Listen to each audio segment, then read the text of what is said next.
না আপনার বাপ কিছু আটকাতে পেরেছে আজ অব্দি? আপনার বাপও কিছু আটকাতে পারেনি, আপনার দাদাও পারেনি, মরে গেছে।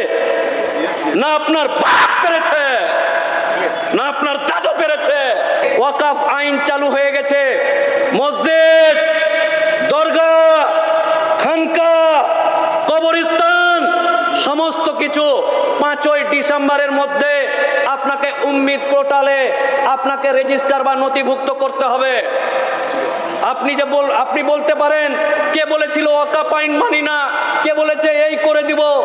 আপনাকে বলে দিই এই এলাকার মানুষ, না আপনার বাপ কিছু আটকাতে পেরেছে আজ অব্দি? আপনার বাপও কিছু আটকাতে পারেনি, আপনার দাদাও পারেনি, মরে গেছে। না আপনার বাপ পেরেছে, না আপনার দাদু পেরেছে, না আপনি পেরেছেন। যখন পারেননি তখন আইন অনুযায়ী, এই দেশের নাগরিক অনুযায়ী, দেশের সংবিধানকে গুরুত্ব দিয়ে এবং সম্মান দিয়ে যে আইনি প্রসিডিওর আছে সেই প্রসিডিওর মেনটেন করবেন। কে নাটক করে মিছিল করে বলে দিল এটা করতে দিব না, আমি দেখে নিব, তার বাপও দেখতে পারেনি, মরে গেছে।